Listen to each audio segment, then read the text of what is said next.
Madera friends, our Touch Base podcast is back with episode 2 of this second season.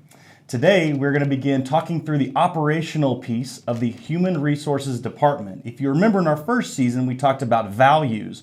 Well, now in this second season, we're going to be walking through how we operationalize those values, how each department puts those into practice, cares for people, and does good business. Joining me today is our Vice President of Human Resources, Rodney Cates, right to my left.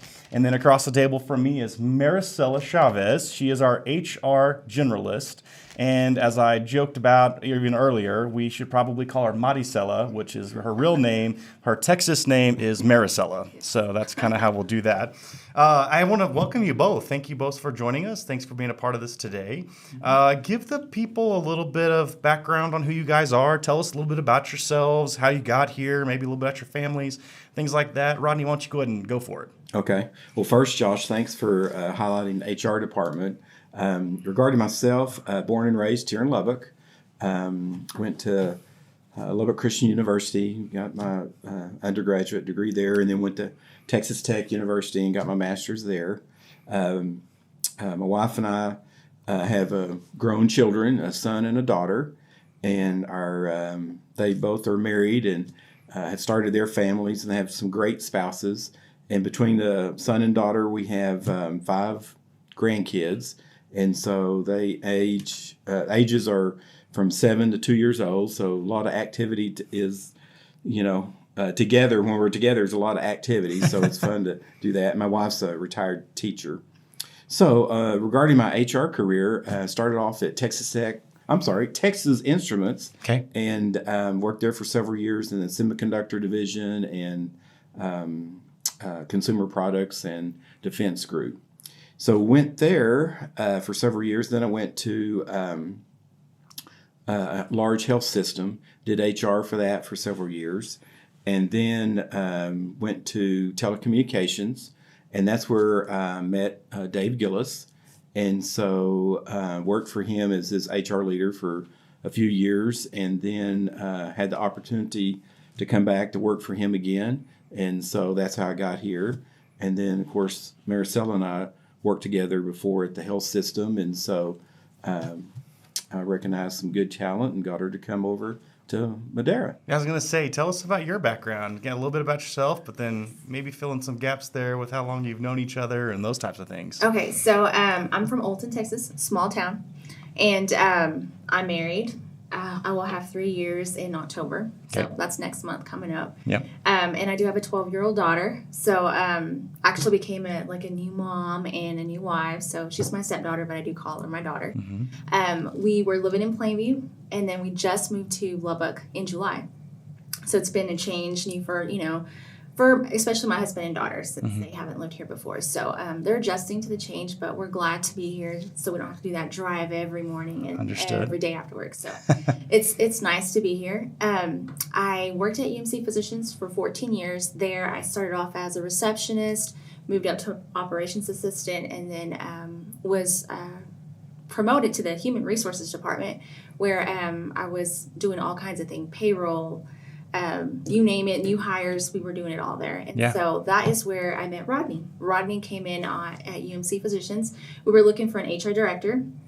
And like I joke with everyone, when he's not there, I'm the boss, because I was the boss before he got there. But so Rodney was great. He helped us shaped up the HR department because it needed a lot of, some tender loving care there. Yeah. So that's how we met. We worked a couple of years there together. And then whenever Rodney came over here with Madera, which was upsetting for us because he was really a great leader. But he did call me and he offered me a position to come work at Madera. And of course, working with Rodney before, it was great. He's a great leader. And so I learned so much for him. So I didn't hesitate to say no. Yeah. And then the company was just great itself when, I did my own little investigation and talked to Rodney about it. And it just seemed like a good opportunity for change. So that's how I ended up here. So it was 14 years in the medical field, and now it's here on properties, but it's been a good experience so far. Yeah. So we've talked about the three of us. We're all in the HR department, but there are more. And so, Rodney, why don't you introduce the rest of our HR team and kind of let everybody know, so when they hear names and voices on the phone and things like that, they kind of know our department. Okay, that'd be great. We do have a very great team. It's a very diverse team. All of us come from different backgrounds and bring a lot of different experience to the table. So Renee Davis, she's been here for the longest. She responsible for payroll, but also there's a lot of things that it's involved in payroll, just paying people. But she's a great team member. Then we have Angel, that a lot of people probably hear on the phone and answering the phone and a lot of the emails. And so she handles our HRS system and all the different activities with that, with the new hires. And then, of course, Maricela here, that's part of the recruiting team, recruiting folks. And then also your team, you and Jacob. So, John, you've done a great job getting the podcast together and the community involvement and our employee engagement. So we really do have a great team that works very well together. Yeah, and just to make sure everybody knows who Jacob is, Jacob, you won't see him, but he's the guy behind the camera. He's our new full-time guy, kind of overseeing the creative digital piece of all the stuff that we're doing. One of the things that I love about both of you, one of the things I really appreciate about getting to work with you is you're both people of integrity, you're both people of higher purpose, and each of you connect with the values of Christ, community, and constant and never-ending improvement in different ways, but those are big for you. And so if you would, tell us a little bit about how you connect with those, why that does bring you purpose, and Rodney, I'll let you go first. Go for it. Okay. Well, great. It is great to work for a company that has those type of values. I've worked with other industries before that have and have not, and you really can tell a difference with the ones that have great values like the Christ, continuous improvement, and community. Because when you look at our HR vision, what we're wanting to do is it's really working with people. It's making sure that we understand their needs. What are we doing to help their needs? That our HR team has a purpose, and our HR team wants to be that true strategic business partner. And to do that, it takes all that arching goals to make that happen.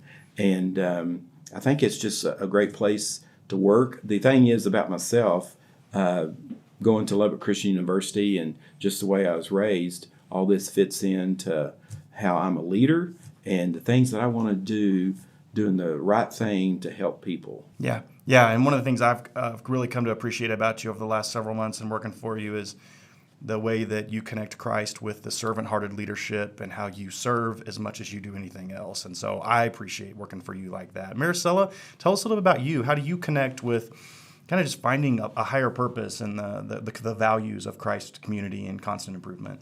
And I have to agree with Rodney. Coming over here, I never really worked at a place where they had Christ as one of the core values. Yes, of course, the previous job, they would talk, about Christ, but it wasn't as a big picture here. So for me, it's coming here and being able to, being in the HR department, being able to act just like Christ acted, also with the community, being able to participate. That's a big thing here because I feel like, for me coming in here, meeting people from, the Houston, Dallas area and corporate, that was something new. And I fit in right through it because we have a lot of Spanish speaking. Mm-hmm. So I was able to use my talent there, Spanish speaking, to talk to the employees who spoke Spanish. And so in the continuous growth here, I see so much growth in the company, which is something so big for me because previously, you wouldn't see as much growth. And here I see it. And that's something that I like, that I'm able to participate. And even like Rodney said, the recruiting, being able to recruit and, help other employees, be able to move up. So I just feel like all those core values, even though I'm new here, still in January, I feel like it fits for me. And I really like what Madera has as a core. Yeah, let's talk a little deeper about this because, Rodney, you brought up philosophy and you brought up kind of the understanding of like priorities and what we're trying to do for people and all those types of things. people have all sorts of ideas and connotations of what an HR department is and what it's not. And maybe, people we've joked about this before, that people think we're paper pushers who basically just install, policies and procedures, and then we kind of just crawl back into our computer or something, Right. but it's so much more than that for you. And as you lead us, what is the HR department? What are we trying to accomplish? What's kind of that big picture that you've got going for us? Well, one thing I try to do, think it through two different ways. One is like the HR strategy, which is more like looking at the systems that we have in place, whether it's the HRS system or what's the compliance things. That's kind of the strategy of the systems. And then we have what we call the HR people strategy. And that's where we're looking at the people, building that relationship between employee and organization. Mm-hmm. And so we're trying to make sure, are we empowering the people? Are we helping the people grow, similar to what Maricela just said? And then also looking at what kind of feedback can we get from folks? Yeah. And then we'll, pretty soon, folks, our teammates will see that we're going to do an employee engagement survey. Mm-hmm. And so those are the things that I kind of look at is the HR strategy, what's in place system-wise, and then on the HR people strategy, what are we doing there to build that relationship? Yeah, I think there's a complexity to the way that HR works that maybe people don't always think about. The two of you guys talking about how we look at the overarching system and how we take care of people from a big perspective, all the things that go into that. And yet we want to individually take care of each employee as we go. And with 5 companies represented under the Madera companies, we have more than 500 employees.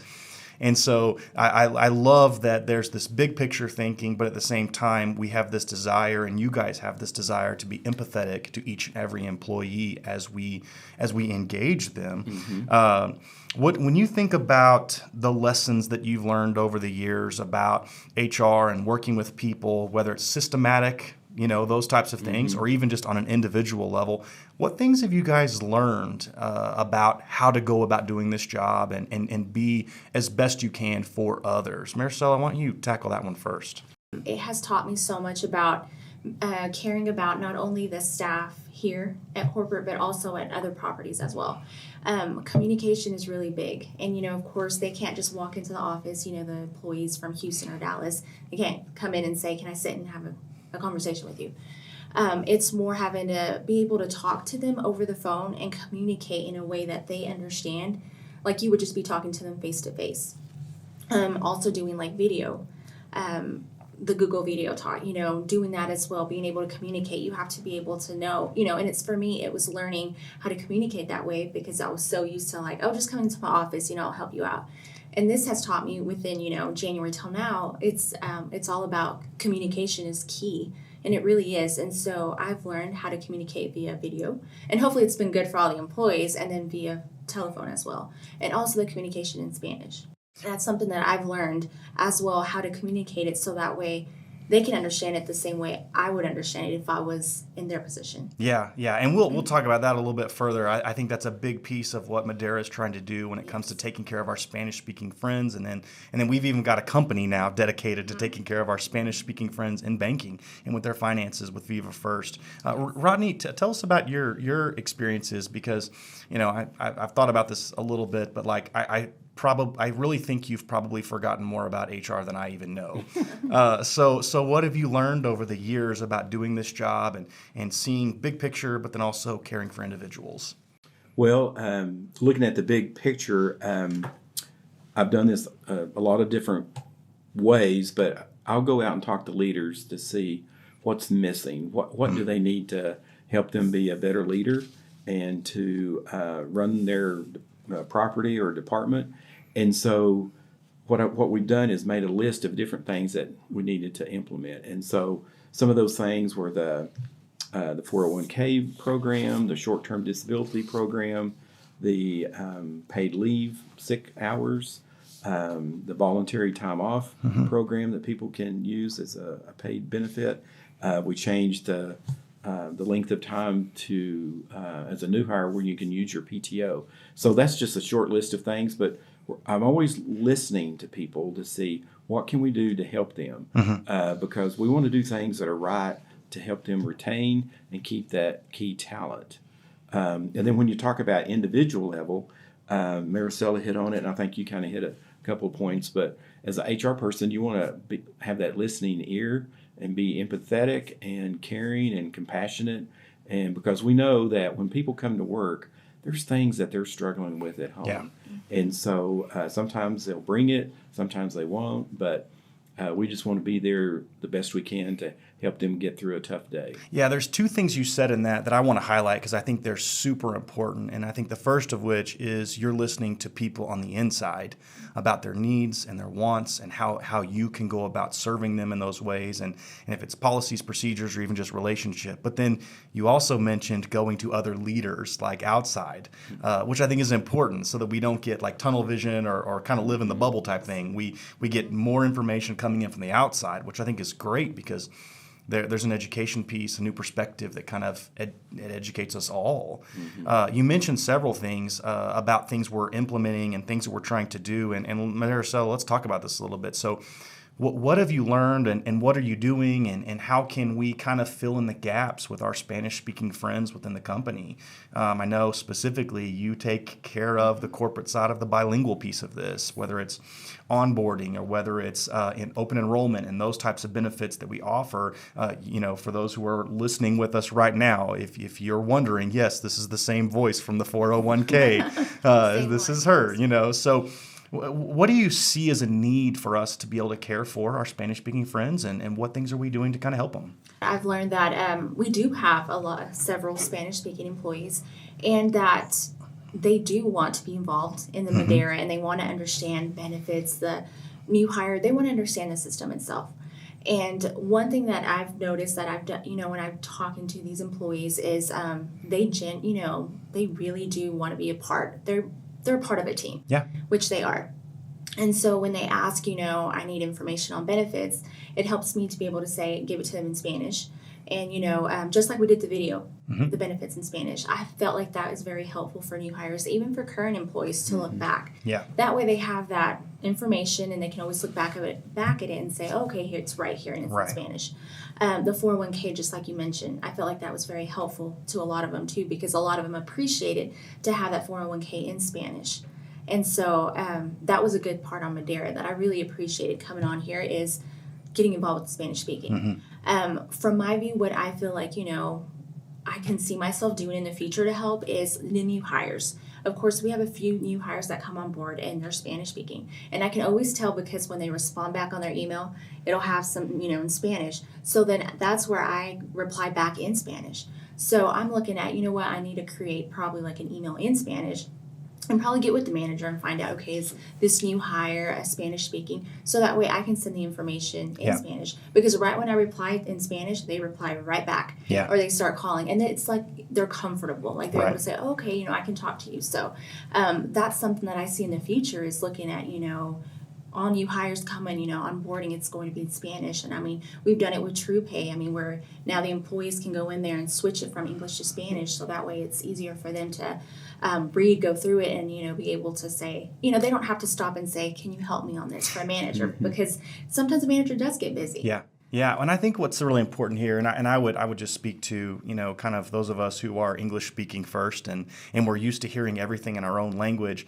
I think we might have a blind spot a little bit for how hard it is to jump the language barrier sometimes because we're asking them to sign their name to things that they don't, that's not in their language. We're asking them to not just sign their name, but to have money taken out of their paycheck for what we think and we know are good benefits.